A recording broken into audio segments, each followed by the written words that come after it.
Hillary Clinton is making a stir in the 2016 U.S. presidential election due to the fact that she represents the possibility of a female president, something the United States has never seen before. However, Hillary is far from being the first woman to run for the U.S. president. As many as 32 women have attempted to win the presidential election in the United States to date. Listed below are 5 women who managed to make it all the way to ballot status, all before Hillary Clinton. Number 1. Victoria Woodhull. Victoria Woodhull, 1838 to 1927, was the first woman in history to run for the U.S. president, although her candidacy is sometimes disputed because she didn't meet the constitutional age requirement of 35 years. Woodhull ran for the presidential office in 1872 with the Equal Rights Party, and despite the ongoing controversy, it seems that her name did appear on the ballot in some states. Unfortunately, the number of popular votes she received, if any at all, has been lost to history.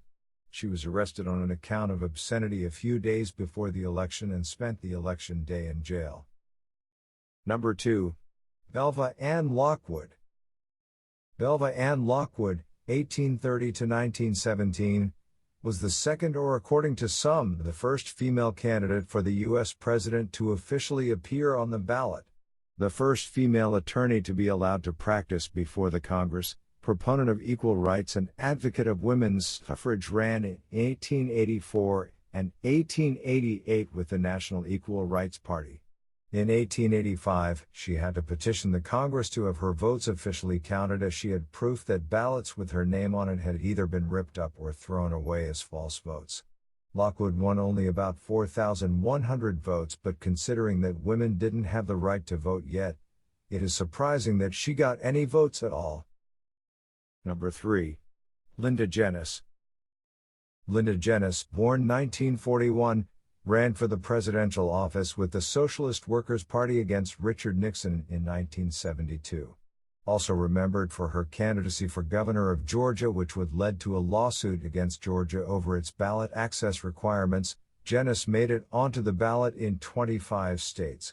However, she had to pull out when it was revealed that she was 4 years short of the constitutional age requirement for the U.S. president, who must be at least 35 years old. Janis was at the time of the 1972 presidential election 31. Number 4. Sonya Johnson.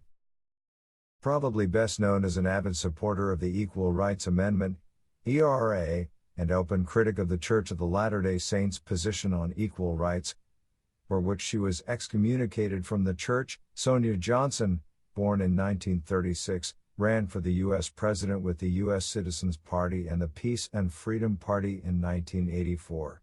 She was the first female candidate and the first third-party candidate to get a matching federal funding, but was virtually ignored by the media.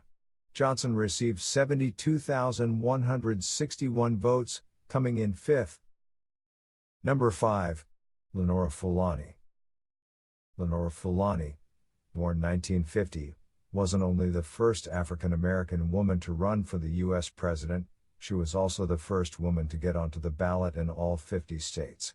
She ran in 1988 and 1992 with the New Alliance Party. In her first run, she received 250,000 votes, more than any other female presidential candidate until Jill Stein, who got nearly twice as many votes in 2012. Fulani ran again with the New Alliance Party in 1992 but didn't manage to repeat, or exceed, the success in the 1988 election.